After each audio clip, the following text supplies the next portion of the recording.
Kinshasa na biso réalité ya banaki réalité ya banakino. Évaluation ya corps cadre et Addis Abeba réunion monene zelami mokolo ya le 24 février 2022 à la ville province ya Kinshasa bisika pi ba chef d'état africain bakosala déplacement pona kolobela makambo etali kimia na est de République démocratique du Congo mbutu na kati ya union sacrée boyokani ezali susu te likolo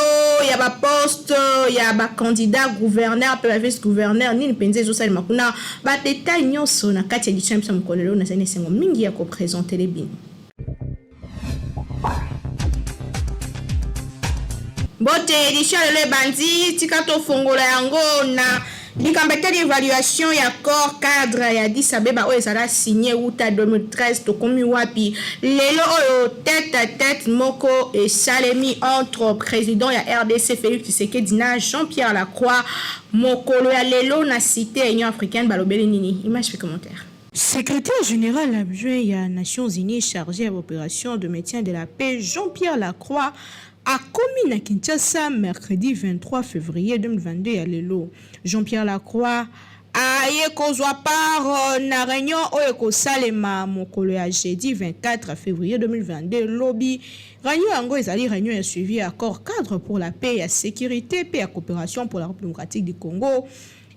Les sous la région de Grand Lac, accord Ozalaka signé en 2013 au Babenga Rabongo, accord cadre d'Addis Abeba. Il faut qu'on signale que le secrétaire général des Nations Unies a chargé à l'opération en métier de la paix dans la République démocratique du Congo. Hier, a séjourné na RDC pour 3 jours. Yambo a commettre cap na Kinshasa. Asala ki tour moko na Goma na Nord Kivu na Bunia na Ituri pe na certaines contre à partie est wapi bisika azali kotalela likambo ezali kimia lelo mokolo ya lelo ayambami na président de la République démocratique du Congo wapi bisika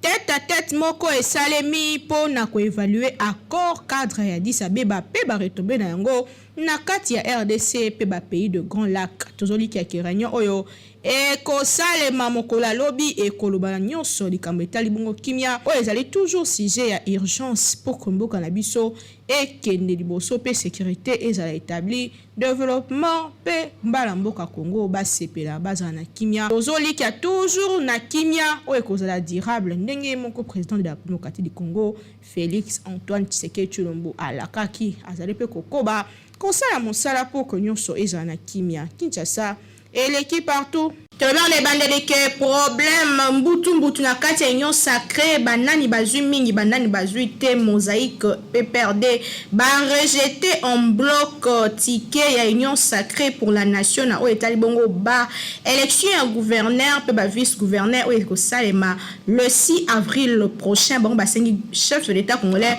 atelema akata likambango lokola autorité morale ya union sacrée pour la nation. Oyokani ezali te na kati ya union sacrée ba députés nationaux pe ba personnalité politique ba grande mosaïque PPRD parti du peuple pour la reconstruction et la démocratie ba allié membre de union sacrée de la nation ba rejeté en bloc liste ya ba candidat gouverneur pe vice gouverneur ya plateforme oyo cher na président de la République Félix Antoine Tshisekedi Tshilombo. La déclaration moko signée mardi 22 février 2022 par Charles Okito, coordonnateur de la mosaïque PPRD et allié. Membre de l'Union sacrée a affirmé que liste wana ezali ko tenir compte de la configuration politique au sein de la majorité parlementaire. Yango ba qualifié ba liste yango kozala discriminatoire, népotique, égocentrique, ba constater que pratique moko dangereuse ezali constituée na kasi ya union sacrée pour na ko déstabiliser cohésion alko ezala voulu na initiateur na yango dou ba solliciter implication à chef de l'état pour l'arbitrage ya situation oyo ba rejeter en bloc liste wana ou ezala qui évoqué pe ba recommander ba acteur na bango alande la voie à changement tracé na son excellence Félix Tshisekedi Tshilombo initiateur unique autorité hiérarchique ya union sacrée pour la nation na boye ba solliciter implication personnelle ya initiateur ya union sacrée pe arbitrage na ye pona kotika que unité harmonie au sein union sacrée et oumela na ticket à union sacrée de la nation pour les élections de gouverneur et vice-gouverneur vu le 6 avril prochain mosaïque PPRD va bénéficier kaka na poste moko ezali bongo ya gouverneur ya Mai Ndombe bango ba sepeli ata mokiete pour santé ki mikolele ki ba réunion moko esalemaki entre CG et UDPS président ya Sénat Modeste Bati pour la koloba likambo etali ticket union sacrée na o etali élection et ba gouverneur pe vice gouverneur kas loko la liste bimi boye PPRD mosaïque ba se retrouver te bango ba sengi chef de l'état à kotaka likambo tiango etikali ya sur Kinshasa et l'équipe partout pour maintenir kimia pe ordre public na ville province Kinshasa général Silvano Kasongo abete ki loboko na mesa apekisi tapage nocturne nyonso asengi ko bar terrasse to pe boîte de nuit bakata musique à partir ya 21h o akoyoka te boyebine la police ezalaka image et commentaire. Après réunion ba gouverneur ya ville na ba commandant ya commissaire urbain de la police, commissariat urbain ya la police en date ya mercredi 17 février hier mardi 22 février à la Kitour ya ba commissariat provincial ya la police nationale congolaise, général Silvano Kasongo a s'entretenir qui na ba collègue de la police de roulage, noté de ville à Kinshasa na kati na yango asengaki bango ba kende ko se préparer pour la maintenir ordre public aux besoins ya ko imposer yango au menu sécurité urbaine marché pirate kolongola insalubrité publique batapage bambouteillage ainsi qu'un accompagnement à la police pour na ko faire appliquer instruction à l'autorité urbaine. Sommet à Kinshasa na ba chef d'état africain 23 au 24 février yango etikali toujours moko ya ba priorité pour la police et maintenir ordre. Général Silvano Kasongo a bêté qui le beau qu'on a mis ça pour nous rappeler population quinoise particulièrement ba tenancier à bar, ba discothèque, ba DJ, ba responsable à l'église que tout tapage nocturne et singé 4 à partir à 21h. Toutes les communes à Kinshasa bazali concernées car levé à couvre-feu et l'obité que bocha musique ne bolingi et zali libertinage te. La police a sengeli a salamosala et a quoi assurer quiétude de la population 24 heures sur 24 heures. La lutte contre tapage nocturne, pe bon la bongo ba chef de rue, ba chef de quartier, ba chef de la municipalité bazali impliqué. La police ezali instruit à saisir tout instrument musicaux ezali coopérativé qui était de la population. A Sengi Bango,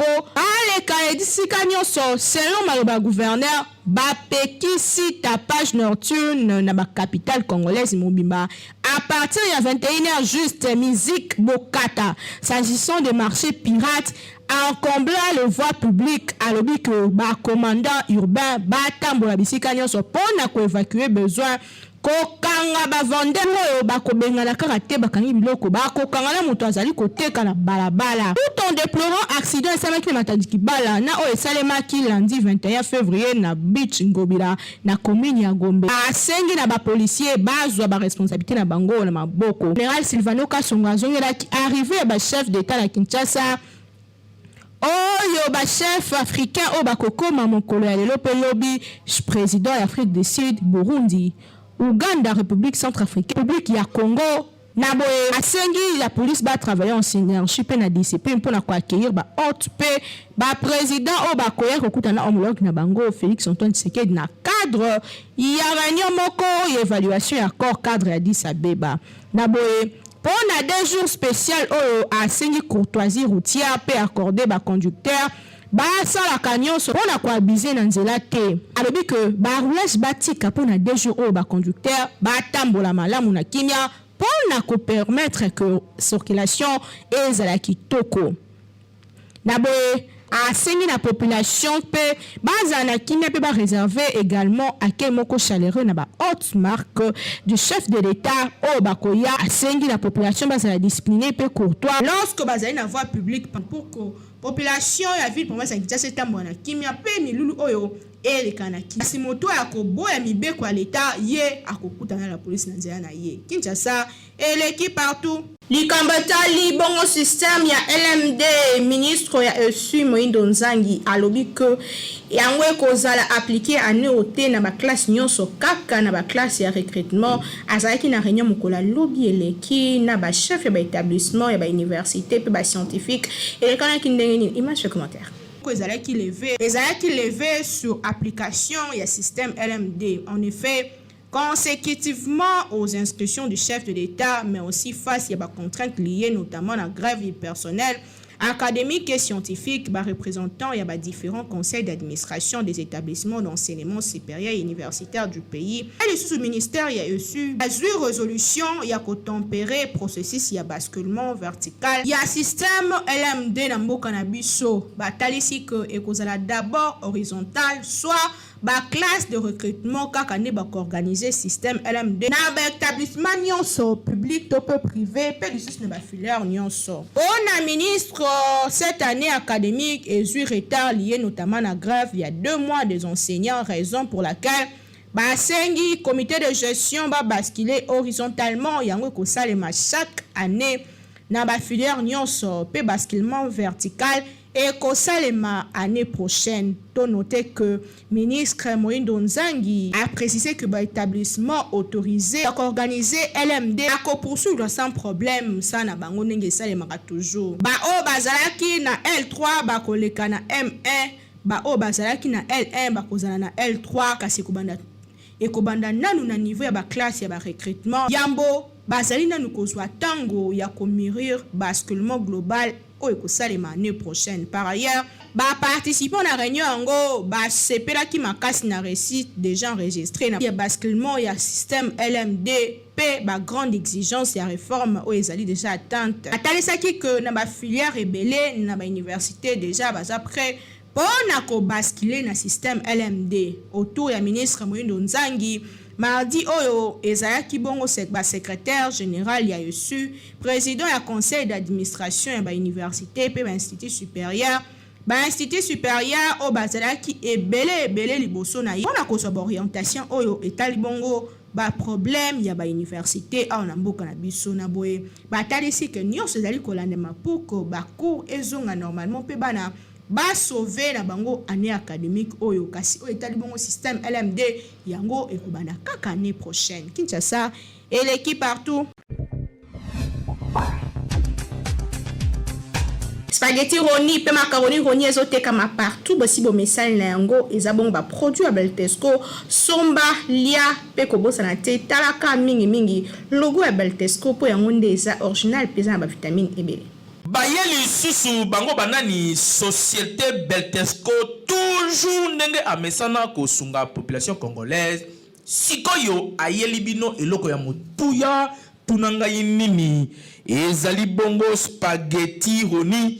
oyo bozali komona ndenge bazali ko présenter biso yango awa ezali produit moko kitoko makasi okoki kolia yango na biloko nyonso oyo olingi Thomson soso viande ya lolenge nyonso tope madesu oyo na Kinshasa tobengaka madeblo oza mobimba bana mikolo tout le monde akozala d'accord na spaghetti oyo roni esengeli koyeba ke pâte alimentaire oyo esalemi na semoule de blé ezali na elengi pe guna ndenge ya kosakana te kasi babosani bino te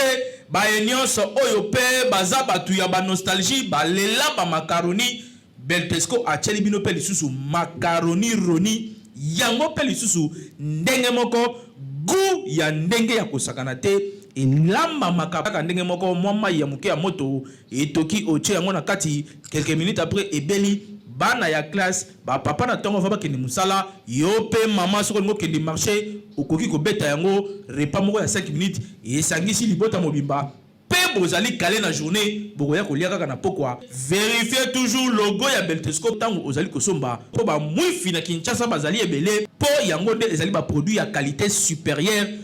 oyo Beltesco a chelibino na marché to offrir bino produit kitoko o babengi spaghetti roni ezali pâte alimentaire à la semoule de blé. Pâte alimentaire à la semoule de blé oyo ezali kaka spaghetti roni oyo esengeli kolesama na mabota na biso maman responsable papa responsable ba étudiant ba coopérant spaghetti ezali kaka moko ezali spaghetti Roni oyo ezali la qualité supérieure oyo spaghetti oyo baleka ngo partout tozali na produit mususu babingi ya kitoko makasi babingi macaroni ya Bitosco en tout cas ngala benga ngo kima kinkaka ezala petite ya consommation na bino mikolo nyonso ya kolia macaroni Roni na spaghetti Roni po ezali biloko oyo ezali kotonga nzoto ezali kopesa biso nzoto makasi po toyeba ko vivre longtemps na mokili ezali cadeau signé Beltesco mwana mama yebela pona kolia biloko ya qualité il faut toujours Beltesco po yende akanga Kinshasa République démocratique du Congo mobimba uta batango ebele autre bakité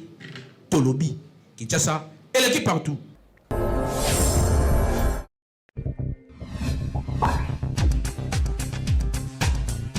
Toujours imité mais jamais égalé. KNB News, première chaîne d'actualité en continu. Kasaninga la tozo koba. Conseil la bino mosala loenge longo bani awa to proposer bino extrait émission qui docu politique ça déjà en ligne na chaîne YouTube na biso kota visiter parce que bo ça na te ko s'abonner pour ça la bien. RAM ezali supprimé bon le bakeza supprimé mais seulement est commis gratuit service RAM est commis gratuit outa et outa mois en fait ekobanda le 1er mars ya mbula oto zanango sango étant que moko ya bayo o ba telemaki na molaki yo ko bimata na balabala pona hotelemela RAM est-ce que eza motif ya satisfaction le lo pona bino? En tout cas, na kopesa longonia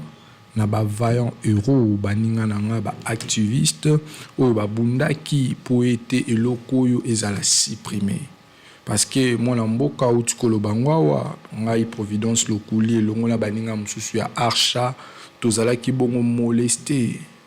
On a touché même à notre intégrité physique. To betama pona kosala ba sitine ya koloba na bay oba kokamba ki ram ezali escroquerie à ciel ouvert. Et alors le lo oyo to komonete c'est vraiment une très bonne chose que bay oba kokamba bazui conscience que eloko to ko infliger population escroquerie oyo et commis tant to kende na suka na yango wana basali nini balobi ke ba supprimer RAM yango donc ba kozwa lisusu te koyiba lisusu mosolo ya peuple congolais te lolenge babanda ko sala mais problème et ali kakate par rapport ya suppression ya RAM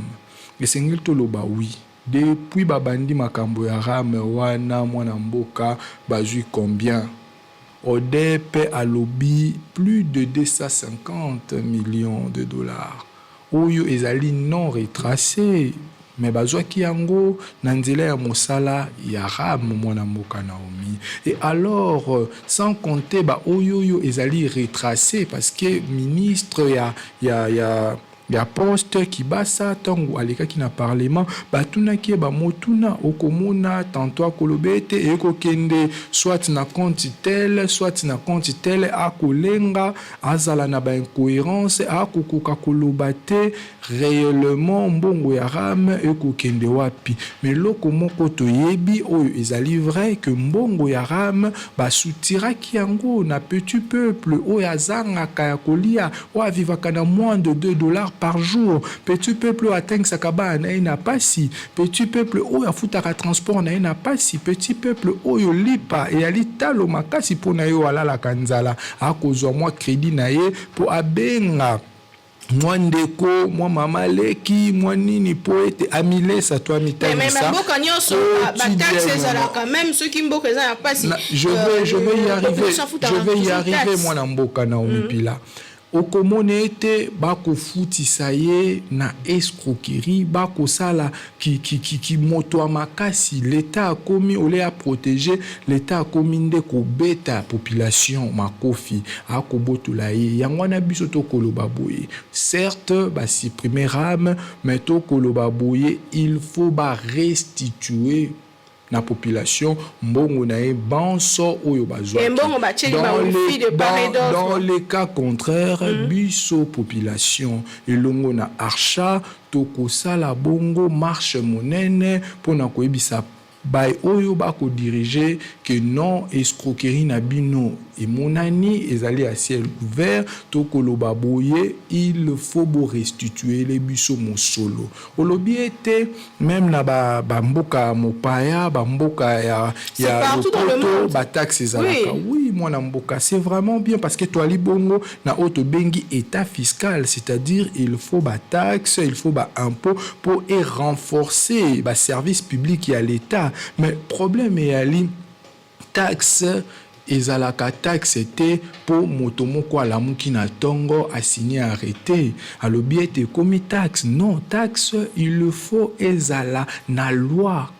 mais moi na mboka naomi bai o ba légiféraka ba loi ba mibeko bangwana ba parlementaire bazalaki bongo surpris comme on était rame et koti sans pour autant bango ba légiférer ango pour et comme de manière légale comme étant impôt et comme étant taxe mais malheureusement tout comme on appelle le sous en dehors il y a non seulement ba légiférer qui a voté mais la loi de finances 2021 tout ce qui comme on a voté et si kanini taxes allait figurer et il y a pas si pe mawali nini na loi de finances oyo uti kokota mwana mboka ebisanga et si kanini taxe ezalaki bongo figurer même commission ya bai o ba geraka yango ba gangi makasi na Assemblée nationale pour na kolobete tolu qui esika to mon état rame to moni rame ali figurer. Donc par là nous concluons que ezali taxe c'est en soi une manière d'escroquer la population imposée par la classe dirigeante actuelle pour na nini bali na posa ba mi voix mi ça davantage. Ezalaki édition le 23 février 2022 na zaki na sengo mingi ya représenter bino merci na équipe technique et rédactionnelle esaki mosala kitoko na sima caméra tozalaki na Timothée Kayembe yende akumbelaki réalisation toujours na supervision et héritier Lukonji pe na coordination Adimu Kentichi Manganga na zaki wana pona kupesa bino basango ya moko na lelo tokutani prochainement pour nous servir bino kasi na obosa na te kopesa bino matondo mingi pour na soutien pe confiance bozoko ba kopesa biso ezo encourager biso pour informer bino ezara devoir na biso tokutani très prochainement kimia et wimena mabota na bino magazine